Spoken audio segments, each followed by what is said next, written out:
नमस्कार दोस्तों, मैं कुमार आकाश अपने YouTube चैनल पे आपका स्वागत करता हूं। दोस्तों, आज की वीडियो में हम पढ़ेंगे भारतीय संविधान से कुछ महत्वपूर्ण प्रश्नों को। जैसा कि आप जानते हैं कि यह पॉलिटी की यह पहली वीडियो है और मैं प्रत्येक दिन पॉलिटी की एक वीडियो और हिस्ट्री की एक वीडियो अपलोड करूंगा।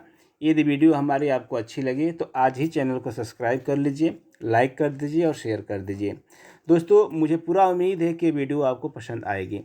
चलते हैं आज के पहले प्रश्न की ओर। आज का जो हमारा पहला प्रश्न है कि किस चार्टर एक्ट के तहत विधिक सलाहकार के रूप में लॉर्ड मैकाले को गवर्नर जनरल की परिषद में चौथे सदस्य के रूप में नियुक्ति की गई। दोस्तों, आपको एक ही प्रश्न में बहुत सारे प्रश्न दिखाई देंगे। जैसे कि ये पूछा जा रहा है कि विधिक सलाहकार के रूप में। दोस्तों, हमारे देश का पहला जो विधि आयोग था वो 1834 में बना था और उसका जो अध्यक्ष था लॉर्ड मैकाले था। तो ये प्रश्न हो गया कि प्रथम जो विधि आयोग का अध्यक्ष कौन था? Lord Macaulay. दूसरी बात कि वह किस सदस्य के रूप में इसकी नियुक्ति हुई? तो उसकी नियुक्ति चौथे सदस्य के रूप में हुई। किस परिषद में हुई? तो गवर्नर जनरल की परिषद में हुई। तो दोस्तों, यह प्रश्न पूछा गया है और इसमें 4 विकल्प दिए गए हैं। विकल्प यह है कि charter act 1833, charter act 1813, charter act 1793 और पिट्स इंडिया एक्ट 1784। इसमें आपको बताना है कि कौन सा विकल्प सही होगा। दोस्तों, अभी आपको हमने बताया कि 1834 में भारत में प्रथम विधि आयोग की स्थापना की गई। और जैसा कि आप जान रहे हैं कि जब विधि आयोग 1834 में बनेगा तो स्वाभाविक सी बात है कि वह जो आयोग बनेगा वह चार्टर एक्ट 1833 के तहत बनेगा। दोस्तों, इसका जो सही आंसर होगा वह होगा चार्टर एक्ट 1833। दोस्तों, यह रहा हमारे भारत का प्रथम विधि आयोग। लेकिन प्रश्न में आपसे यह पूछ ले कि स्वतंत्र भारत का प्रथम विधि आयोग कब बना? दोस्तों, स्वतंत्र भारत का जो प्रथम विधि आयोग था वह 1955 में बना था। कब बना था? 1955 में। 1955 में एम.सी. शीतलवाड़ की अध्यक्षता में प्रथम स्वतंत्र भारत का प्रथम विधि आयोग बना। अब प्रश्न पूछेगा कि प्रथम विधि आयोग के अध्यक्ष कौन थे? तो वो थे शीतलवाड़। दोस्तों, जब बात हो रही है 1833 के एक्ट की, तो दोस्तों आपको बता दें कि 1833 के एक्ट के तहत ही भारत में जो कंपनी का एकाधिकार था, जो कंपनी का, जैसा कि आप जान रहे हैं कि चाय और चीन पर अधिकार बच गया था। 1813 के अधिनियम में ही भारत का जो एकाधिकार था उसको समाप्त कर दिया गया था, चाय और चीन को छोड़कर। लेकिन 1833 के एक्ट में ही चाय और चीन का जो अधिकार था उसको भी समाप्त कर दिया गया। फिर 1833 के एक्ट के तहत ही बंगाल का जो गवर्नर जनरल था उसको बदलकर, यानी बंगाल के गवर्नर जनरल का नाम बदलकर भारत का गवर्नर जनरल कर दिया गया। क्या कर दिया गया? भारत का गवर्नर जनरल कर दिया। और भारत का जो पहला गवर्नर जनरल बना उसका नाम था लॉर्ड विलियम बेंटिंक था। ठीक। दूसरी बात है कि इसी अधिनियम के तहत, यानी 1833 के अधिनियम के तहत ही जो परिषद थी उसको पूरे भारत में कानून बनाने का अधिकार दे दिया गया। तो दोस्तों, इसका जो सही आंसर होगा, आपका जो सही आंसर होगा वह होगा चार्टर एक्ट 1833 होगा। अगला क्वेश्चन देखते हैं। किस अधिनियम के तहत, यहाँ पे के तहत होगा प्रश्न में, यहाँ पे के तहत होगा, इंग्लैंड में स्थित कोर्ट ऑफ डायरेक्टर के 24 सदस्यों का कार्यकाल 1 वर्ष की जगह 4 वर्ष कर दिया गया? दोस्तों, जैसा कि जानते हैं कि ये कोर्ट ऑफ डायरेक्टर था यह इंग्लैंड में था। कहाँ पे था? इंग्लैंड में था। और इसके सदस्यों की संख्या 24 थी। ठीक। और इसका कार्यकाल पहले 1 वर्ष था लेकिन उसको 4 वर्ष कर दिया गया। और प्रश्न ये पूछा जा रहा है कि किस एक्ट के तहत, किस अधिनियम के तहत इसका कार्यकाल 4 वर्ष कर दिया गया? और इसमें विकल्प दिया गया है act of settlement 1781, regulating act 1773, Pitt's India act 1784 और भारत सरकार अधिनियम 1935। तो दोस्तों इसका सही आंसर क्या होगा ये आप बताएंगे। तो दोस्तों इसका जो सही आंसर होगा वो होगा रेगुलेटिंग एक्ट 1773। रेगुलेटिंग एक्ट 1773 के तहत कोर्ट ऑफ डायरेक्टर के जो सदस्य थे 24 सदस्य थे, इनका जो कार्यकाल था 1 वर्ष, इसको बढ़ाकर 4 वर्ष कर दिया गया। दोस्तों जैसा कि जान रहे हैं कि इसमें एक नियम बनाया गया था कि इसमें प्रत्येक वर्ष 1/4 सदस्य अवकाश घोषित करेंगे यानी रिटायर होंगे। तो 1/24 का अगर 1/4 सदस्य को अवकाश घोषित कराया जाएगा तो कितना हो जाएगा, एक इसमें 24 का गुणा करेंगे तो 4 6 24, 6 सदस्य प्रत्येक साल रिटायर होते थे। जिस तरह आपके राज्यसभा में प्रत्येक वर्ष 1/3 सदस्य यानी 1/3 सदस्य रिटायर होते थे, उसी तरह इसमें भी 1/4 सदस्य रिटायर होते थे। तो इसका सही आंसर होगा रेगुलेटिंग एक्ट। रेगुलेटिंग एक्ट के तहत ही 1774 में आपका कलकत्ता में सुप्रीम कोर्ट की स्थापना की गई थी। ठीक, अगला क्वेश्चन देखते हैं। अगला क्वेश्चन है कि किस एक्ट के तहत कंपनी के व्यापारिक अधिकार को समाप्त कर दिया गया। दोस्तों अभी आपको हमने बताया कि जब 1813 के एक्ट के तहत ही व्यापारिक अधिकार था कंपनी को, उसको समाप्त कर दिया गया था, सिर्फ चाय और चीन को छोड़कर। सिर्फ चाय और चीन को छोड़कर कंपनी के व्यापारिक अधिकार को समाप्त कर दिया गया था। दोस्तों इसका जो सही आंसर होगा वो होगा चार्टर एक्ट 1873। चाय और चीन कब समाप्त किया गया, तो 1833 में समाप्त किया गया। लेकिन दोस्तों प्रश्न ये बनता है, जब कंपनी के व्यापारिक अधिकार जब समाप्त कर दिए गए तो उसको कौन से कार्य सौंपे गए, तो कंपनी को उसमें क्या कौन सा काम, प्रशासनिक, कंपनी को उसमें प्रशासनिक और राजनैतिक कार्य दिए गए। जब इसका एक अधिकार समाप्त हो गया तो उसको प्रशासनिक और राजनीतिक अधिकार दे दिया गया। तो दोस्तों इसका जो सही आंसर होगा चार्टर एक्ट 1813 होगा। अगला क्वेश्चन देखते हैं। गवर्नर जनरल और उसकी परिषद को पूरे भारत के लिए कानून बनाने का अधिकार किस अधिनियम के द्वारा दिया गया। दोस्तों अभी आपको हमने पहले क्वेश्चन में बताया कि 1833 के एक्ट के तहत 1833 के एक्ट के तहत गवर्नर जनरल और उसकी परिषद को पूरे भारत के लिए कानून बनाने का अधिकार दे दिया गया। जैसा कि जानते हैं कि 1833 में ही जो बंगाल का गवर्नर जनरल था उसका नाम बदलकर भारत का गवर्नर जनरल कर दिया गया। जब भारत का गवर्नर जनरल एक ही हो गया तो पूरे भारत के लिए कानून कौन बनाएगा, तो गवर्नर जनरल ही बनाएगा। तो 1833 इसका सही आंसर होगा। अगला क्वेश्चन देखते हैं। अगला क्वेश्चन है 1857 की क्रांति के पश्चात किस ब्रिटिश प्रधानमंत्री को त्याग पत्र देना पड़ा था। दोस्तों जैसा कि जानते हैं कि 1857 की जब क्रांति हुई थी उस समय ब्रिटेन का प्रधानमंत्री जो रहेगा वही तो आपका त्याग पत्र देगा। तो उस समय का जो प्रधानमंत्री था वो था आपका पाल्मस्टन को उस समय त्याग पत्र देना पड़ा था। लेकिन जब वो त्याग पत्र दिया तो नया प्रधानमंत्री बना था वो लॉर्ड डर्बी बना था। कौन बना था दोस्तों, लॉर्ड डर्बी को प्रधानमंत्री बनाया गया। तो इस प्रश्न का जो सही आंसर होगा वो होगा पाल्मस्टन होगा। और आप ये भी बता दें कि उस समय जो भारत का गवर्नर जनरल था कौन था, कैनिंग था। कौन था, कैनिंग था। और जब 1857 की क्रांति समाप्त हो गई तो 1858 में एक जो चार्टर एक्ट आया उसी के तहत जो क्या हुआ, कंपनी से वो जो भारत का शासन कंपनी देख रही थी उसको ब्रिटिश क्राउन को सौंप दिया गया। ठीक, और ब्रिटिश क्राउन को सौंप दिया गया और जिसकी घोषणा कैनिंग ने 1 नवंबर 1858 को इलाहाबाद में सुनाई थी। तो दोस्तों इसका जो सही आंसर होगा पाल्मस्टन होगा। अगला क्वेश्चन देखते हैं। किस अधिनियम के तहत भारतीयों को सर्वप्रथम शासन में भागीदार बनाने का निर्णय लिया गया। शासन में पहली बार भारतीयों को किस अधिनियम के तहत भागीदार बनाया गया?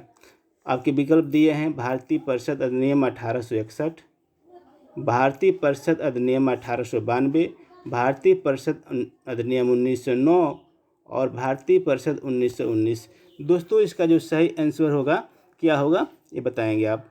दोस्तों पहली बार भारतीयों को प्रशासन में भागीदार बनाने का निर्णय आपका भारत परिषद अधिनियम 1861 के तहत दिया गया। तो इसका जो सही आंसर होगा दोस्तों विकल्प ए होगा भारतीय परिषद अधिनियम 1861। अगला क्वेश्चन देखते हैं, किस अधिनियम के तहत बंगाल उत्तरी पश्चिमी सीमांत प्रदेश में विधान परिषदों की स्थापना हुई? दोस्तों ये पूछा है कि जब बंगाल और एनएफडब्ल्यू में परिषदों की जो स्थापना हुई थी किस अधिनियम के तहत हुई थी, और ये विकल्प आपके दिए गए हैं भारत परिषद अधिनियम 1861, भारत परिषद अधिनियम 1892, भारत परिषद अधिनियम 1909, भारत शासन अधिनियम 1919। तो बताइए दोस्तों इसका सही आंसर क्या होगा? दोस्तों भारत में जो विधान परिषदों की स्थापना हुई थी, विधान परिषदों की, तो किस अधिनियम के तहत हुई थी यही आपको बताना है।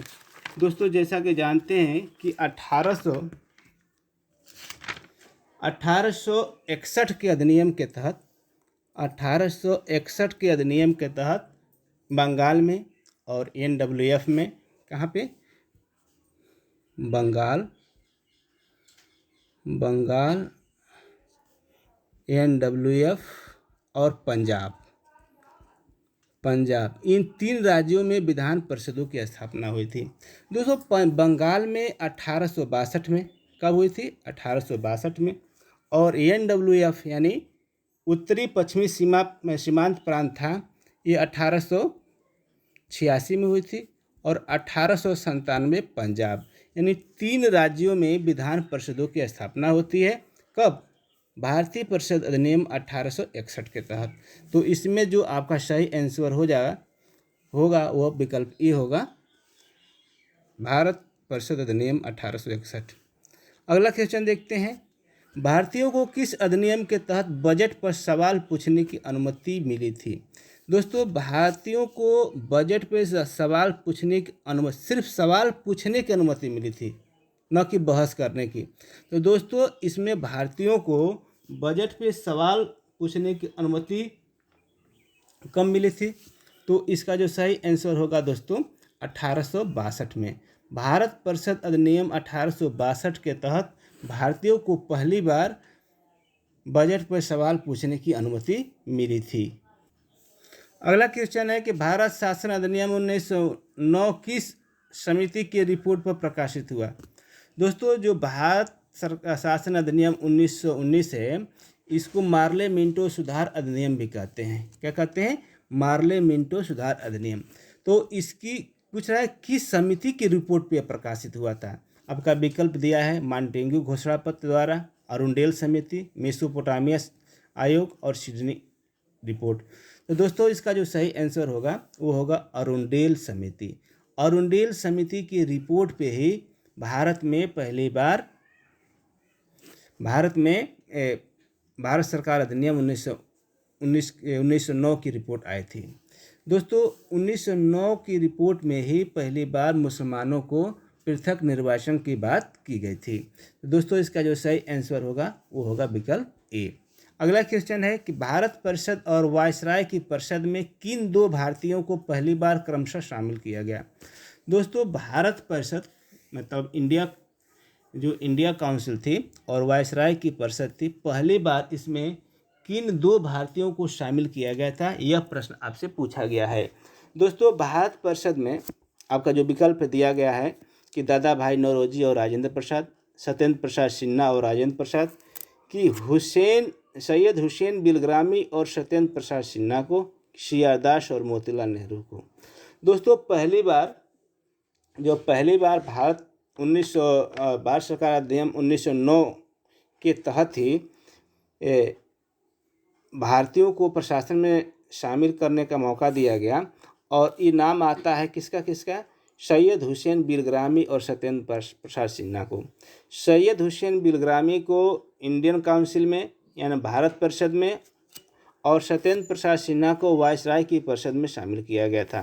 तो दोस्तों इसका जो सही आंसर होगा वो होगा सैयद हुसैन बिलग्रामी और सत्येंद्र प्रसाद सिन्हा को। अगला क्वेश्चन है कि किस अधिनियम में उत्तरदायी शासन शब्द का उल्लेख किया गया है। दोस्तों पहली बार किस अधिनियम में उत्तरदायी शासन शब्द का प्रयोग किया गया। दोस्तों आपके विकल्प दिए गए हैं, भारत शासन अधिनियम 1919, भारत शासन अधिनियम 1909, भारत परिषद अधिनियम 1992 और भारत परिषद अधिनियम 1861। तो दोस्तों इसका सही आंसर क्या होगा आपको बताना है कि उत्तरदायी शासन शब्द का प्रयोग सर्वप्रथम कब किया गया। दोस्तों उत्तरदायी शासन शब्द का प्रयोग पहली बार 1919 में किया गया था, भारत सरकार अधिनियम 1919 में। दोस्तों इसका जो सही आंसर होगा विकल्प ए होगा, भारत शासन अधिनियम 1919। अगला प्रश्न है कि किस अधिनियम के तहत भारत में प्रत्यक्ष चुनाव प्रणाली मतलब डायरेक्ट इलेक्शन सिस्टम का आरंभ हुआ था। और विकल्प दिए हैं, भारत शासन अधिनियम 1919, भारत शासन अधिनियम 1909, भारत परिषद अधिनियम 1992 और भारत परिषद अधिनियम 1861। तो बताइए दोस्तों इसका सही आंसर क्या होगा। तो सब पहली बार भारत में जो प्रत्यक्ष चुनाव होता है वो कब होता है, किस अधिनियम के द्वारा दिया जाता है। तो दोस्तों इसका जो सही आंसर होगा भारत शासन अधिनियम 1919। भारत शासन अधिनियम 1919 के तहत पहली बार प्रत्यक्ष चुनाव का प्रारंभ हुआ था। अगला क्वेश्चन है कि भारत शासन अधिनियम 1919 के तहत केंद्रीय विधान परिषद और राज्य परिषद, केंद्रीय विधान परिषद में राज्य परिषद और विधानसभा, केंद्रीय विधानसभा में सदस्यों की संख्या निर्धारित की गई थी। दोस्तों 1919 में केंद्रीय विधान जो परिषद था इसमें 2 सदन बनाए गए थे, एक राज्य परिषद एक केंद्रीय विधानसभा। राज्य परिषद उसी तरह है जिस तरह हमारे देश में राज्यसभा है और केंद्रीय विधानसभा उसी तरह है जिस तरह हमारे देश में लोकसभा है। तो प्रश्न ये पूछ रहा है कि इनकी संख्या कितनी निर्धारित की गई थी। जैसे आपके राज्यसभा में अधिकतम संख्या 250 होती है और लोकसभा में इसमें 550 सदस्य होते हैं, उसी तरह 1919 के अधिनियम में कितने सदस्य निर्धारित किए गए थे यह प्रश्न पूछा गया है। आपका विकल्प दिया गया है 489 और 245, दूसरा विकल्प है 60 और 144, तीसरा है 259 और 550 और लास्ट है इनमें से कोई नहीं। दोस्तों इसका जो सही आंसर होगा वो होगा आपका 60 और 144, यानी 60 जो सदस्य थे राज्य परिषद से और 144 थे केंद्रीय विधानसभा से। तो दोस्तों इसका सही आंसर विकल्प बी होगा 60 और 144। अगला क्वेश्चन देखते हैं, भारत में लोक सेवा आयोग का गठन किस अधिनियम के तहत किया गया। दोस्तों भारत में जो लोक सेवा आयोग है किस अधिनियम के तहत इसका गठन किया गया। दोस्तों जैसा कि जानते हैं कि भारत में पहली बार लंदन और इलाहाबाद में एक साथ परीक्षा आयोजित हुई थी 1922 में, और जब 1922 में आयोजित हुई थी तो यह अधिनियम आया होगा कब, 1919 में आया होगा। और 1919 भारत शासन अधिनियम 1919 के तहत पहली बार भारत में लोक सेवा आयोग का गठन किया गया था। जैसा कि जानते हैं कि ICS की जो पहले परीक्षा होती थी वो सिर्फ लंदन में ही होती थी, लेकिन भारत में पहली बार 1922 में इसका परीक्षा हुआ था इलाहाबाद में। तो दोस्तों इसका जो सही आंसर होगा वो विकल्प ए होगा। अगला क्वेश्चन देखते हैं। दोस्तों आज की वीडियो में बस इतना ही, मात्र 14 प्रश्न थे। ये वीडियो हमारी आपको अच्छी लगी होगी तो आप चैनल को आज ही सब्सक्राइब कर लीजिए। मैं प्रत्येक दिन आपके लिए पॉलिटी और हिस्ट्री की वीडियो लेकर आऊँगा और आपके परीक्षा में जो बहुत ही महत्वपूर्ण होगा। तो मिलते हैं अगले वीडियो में, तब तक के लिए नमस्कार, जय हिंद।